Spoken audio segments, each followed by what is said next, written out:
satu. Di sini kami dari kelompok 7, manajemen dan perilaku organisasi yang beranggotakan saya sendiri, Arif Safrianto, lalu Dimas Aditya, Eza Nur Malasari, Sari Kusumo Wardani, dan Siti Nur Amalia. Oke, di sini saya akan mempresentasikan pertama ya, latar belakang masalah. Pertama, Sarah Blakey adalah seorang pengusaha dari Amerika Serikat. Ia adalah pendiri SPANX Phoenix, sebuah perusahaan pakaian dalam pelangsing di Amerika pada usia 44. Blakely adalah salah satu miliarder termuda di Indonesia. Lalu gridnya mudah dilihat sejak awal. Pada usia 16, Blakely sangat berminat untuk sukses sehingga dia mendengarkan rekaman self-help guru Danny Day tanpa berhenti. Setelah 2 kali gagal masuk sekolah hukum, justru Blakely mulai bisnis pertamanya pada tahun 1990. Kemudian saat bekerja penuh waktu di bagian penjualan, Blakely mulai belajar cara memulai bisnis yang lebih banyak. Inspirasi untuk Spenny ada datang saat dia menelepon pelanggan sebagai manajer penjualan untuk sebuah perusahaan peralatan kantor. Dia benci Pantyhose. Ini Florida panas. Saya membawa mesin fotokopi, katanya. Untuk mewujudkan inspirasinya itu, Blakely dengan cermat meneliti setiap paten Pantyhose yang pernah diajukan. Kemudian dia menulis permohonan patennya. Selanjutnya, ia mengurus proyek Spenny sendiri, mulai dari pemasaran, manufaktur, hingga pembiayaan. Setelah menerima banyak penolakan, akhirnya Blakely menemukan pemilik pabrik di California Utara bersedia membiayai pembuatannya. Walaupun sebenarnya pemilik pabrik itu tidak mempercayai idenya. Terobosan besarnya datang ketika dia mengirim sampel ke stylist Oprah Winfrey. Dimulailah kesuksesan Spenny. Blakely ingin mengadakan penjualan secara internasional. Dia berkata, resiko terbesar dalam hidupnya bukanlah resiko. Setiap resiko yang Anda ambil dalam hidup sebanding dengan imbalan. Jika saya takut pada sesuatu, itu hal berikutnya yang harus saya lakukan. Aku memang seperti itu. Selanjutnya akan dilanjutkan oleh Sari Kusuma Wardani. Oke, terima kasih. Jadi untuk hasil diskusi soal A, yang pertama yaitu kesuksesan Blakely karena kepribadian dan usahanya versus kebetulan yang dialami oleh Blakely. Nah, kesuksesan Blakely dikarenakan oleh kepribadian dan juga usahanya dapat dikatakan besar dibandingkan suatu kebetulan atau dia berada di tempat yang tepat pada waktu yang tepat. Hal ini dapat diketahui dari case yang menyebutkan bahwa grit Blakely mudah dilihat sejak awal, dimulai dari memikat atau mempengaruhi teman-temannya dengan mengadakan kompetisi. Kemudian saat usia 16 tahun, ia tanpa henti mendengarkan rekaman self-help oleh Wayne Dyer, dikarenakan niatnya yang ingin sukses. Bahkan 2 kali gagal masuk sekolah hukum tidak membuatnya menyerah, melainkan ia mulai berbisnis. Tidak hanya itu, karena ia bekerja di bagian penjualan, yang ia lakukan bukan hanya sekedar bekerja, akan tetapi justru belajar cara memulai bisnis yang baik itu seperti apa, atau bisnis yang layak seperti apa, hingga inspirasi mengenai Spence muncul, dan ia berusaha mewujudkan kesuksesannya itu. Semua ia lakukan tanpa takut dan menyerah menghadapi tantangan serta penolakan-penolakan yang ia dapat. Nah, sedangkan kebetulan yang ia dapatkan adalah ketika pemilik pabrik di California Utara bersedia membiayai pembuatan atau produksi Spanx ketika pemilik tersebut sebenarnya tidak mempercayai ide Blakely itu. Juga ketika ia mengirim sampel ke tempat yang tepat, yaitu stylist Oprah Winfrey.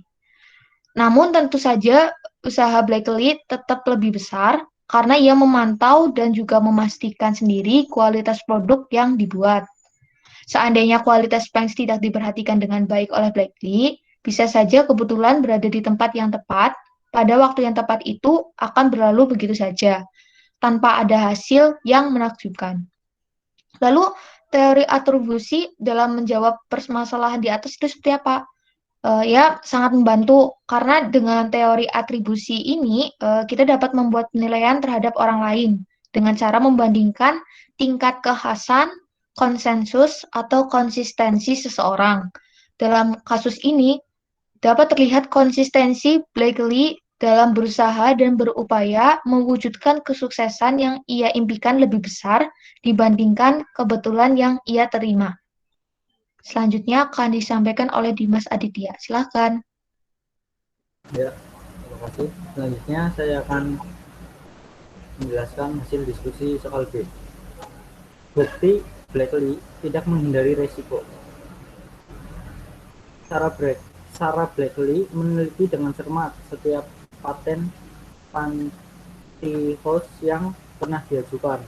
Hal ini menunjukkan ia tidak menghindari resiko idenya bukanlah ide origin. Dengan ia memastikan sendiri bahwa idenya benar-benar baru, maka resiko adanya gugatan atau ditolaknya permohonan paten pun ia singkirkan. Kedua, Sarah Blakely langsung menulis permohonan paten untuk Spanx. Hal ini menunjukkan bahwa ia tidak menghindari resiko, namun sebaliknya justru menangani resiko yang ada. Dengan ia patenkan Spanx, maka resiko idenya itu diakui atau digunakan oleh orang lain telah hilang. Yang ketiga, Sarah Blakely tetap melanjutkan proyek Spanx walau ia mengetahui pemilik pabrik tidak mempercayai idenya. Hal ini menunjukkan ia tidak menghindari risiko akan gagalnya proyek atau tidak mampu memberikan feedback yang sesuai dengan pembiayaan produk Spanx.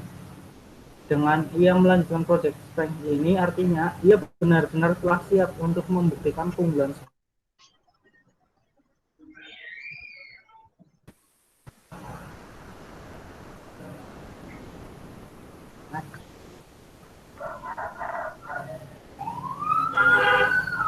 Lalu Sarah Blakely memanfaatkan pekerjaan penuh waktunya di bagian penjualan untuk belajar cara memulai bisnis yang lebih layak. Hal ini menunjukkan ia tidak menghindari resiko memulai bisnis dengan kurang layak. Dengan ia belajar dari pekerjaan yang ia miliki, saat itu ia telah mempersiapkan rencana pengelolaan bisnis yang baik. Selanjutnya, Sarah Blakely tidak takut memproduksi Spanx untuk penjualan internasional. Hal ini menunjukkan ia tidak menghindari risiko Spanx tidak terjual di pasaran internasional. Justru ia terus maju dan memastikan kualitas produknya itu pantas di kancah internasional. Lalu Sarah Blakely mempunyai prinsip resiko terbesar dalam hidup bukanlah resiko. Sarah Blakely berkata, resiko terbesar dalam hidup bukanlah resiko. Setiap resiko yang Anda ambil dalam hidup sebanding dengan imbalannya. Jika saya takut pada sesuatu, itu hal berikutnya yang harus saya lakukan. Aku memang seperti itu. Hal ini menunjukkan bahwa Blakely tidak menghindari resiko, justru mengambil dan menanganinya. Lalu, next. Untuk selanjutnya dilanjutkan oleh saudari Siti Nuramalia. Three-stage model of creativity. Analisis keputusan yang diambil oleh Blakely yaitu keputusan mewujudkan Spanx. Pada stage pertama yaitu cause of creative behavior. Penyebab perilaku kreatif yang dimiliki Blakely berasal dari creative environment, yakni dari motivasi serta pelajaran dari buku maupun pengalamannya selama bekerja dalam berbagai bidang. Akan tetapi, pengalaman yang ia dapatkan juga bisa merupakan kreatif potensial. Akan tetapi, karena pada teks tidak menyebutkan keahlian khusus yang dimiliki Blackley, maka kami tidak menyebutkannya sebagai kreatif potensial. Kemudian stage kedua, creative behavior. Pada creative behavior ini ada 3 bagian, yaitu pertama, problem formulation. Sarah Blackley benci pantyhose atau stocking yang menutupi jari-jari kaki karena cuaca di Florida panas, ditambah ia harus membawa mesin fotokopi. Maka rumusan masalahnya adalah diperlukan stocking yang tidak sampai jari-jari kaki. Kemudian menuju ke idea generation. Untuk mengatasi masalah ini, Sarah Blackley kemudian menggunting pantyhose miliknya, khususnya di bagian jari-jari kaki. Kemudian ide evolution-nya, ide yang telah muncul itu berubah menjadi sebuah ide bisnis, yaitu produk footless pantyhose yang fokus pada kenyamanan penggunanya. Menurut Sarah Blackley, semua wanita memerlukan pantyhose ini. Kemudian information gathering. Setelah memiliki ide yang sudah cukup matang ini, kemudian untuk memastikan ide briliannya ini, Blackley dengan cermat meneliti setiap paten yang pernah diajukan. Kemudian ia mempelajari cara untuk mengajukan permohonan paten dan memutuskan untuk bertekad mewujudkan idenya ini.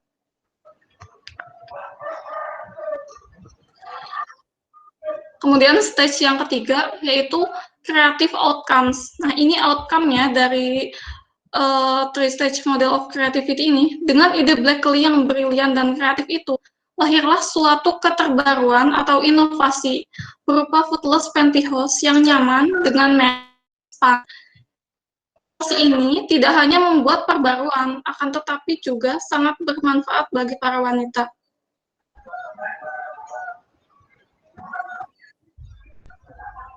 Selanjutnya akan dilanjutkan oleh Eza Nurmalasari. Terima kasih Mbak Siti. Pelajaran yang dapat diambil dari cerita Blackley yaitu pertama, never stop learning atau jangan pernah berhenti belajar. Sarah Blackley mendengarkan rekaman self-help tanpa henti karena berniat untuk sukses. Selain itu, ia juga memanfaatkan pekerjaan penuh waktunya di bagian penjualan untuk belajar mengenai cara memulai bisnis yang layak. Kedua, jangan takut mencoba, jangan takut gagal. Setelah 2 kali gagal masuk sekolah hukum, justru Blackley mulai bisnis pertamanya pada tahun 1990, menjalankan klub anak-anak di Hilton Pantai Air Jernih. Ketiga, lakukanlah segala hal dengan sungguh-sungguh. Sarah Blackley mengurus proyek spangnya sendiri, mulai dari pemasaran, manufaktur, hingga pembiayaan, dan memastikan sendiri kualitas akan produk spang tersebut. Lanjut. Kesimpulan dan saran. Kesimpulannya itu berdasarkan analisis dengan menggunakan teori atribusi, konsistensi Sarah Blackley dalam meraih kesuksesan menunjukkan penyebab kesuksesannya yang besar adalah kepribadiannya dan usahanya. Selain itu, tanpa usahanya yang gigih, tentu kebetulan yang ia raih pun tidak akan bertahan lama. Sarannya, untuk semua orang jangan mengandalkan kebetulan atau keberuntungan. Berusahalah dengan semaksimal mungkin sehingga kebetulan yang kita dapat akan menjadi keuntungan yang luar biasa. Baik, terima kasih untuk semuanya. Begitu saja yang bisa kelompok kami presentasikan. Kurang lebihnya mohon maaf. Wassalamualaikum warahmatullahi wabarakatuh. Waalaikumsalam warahmatullahi wabarakatuh.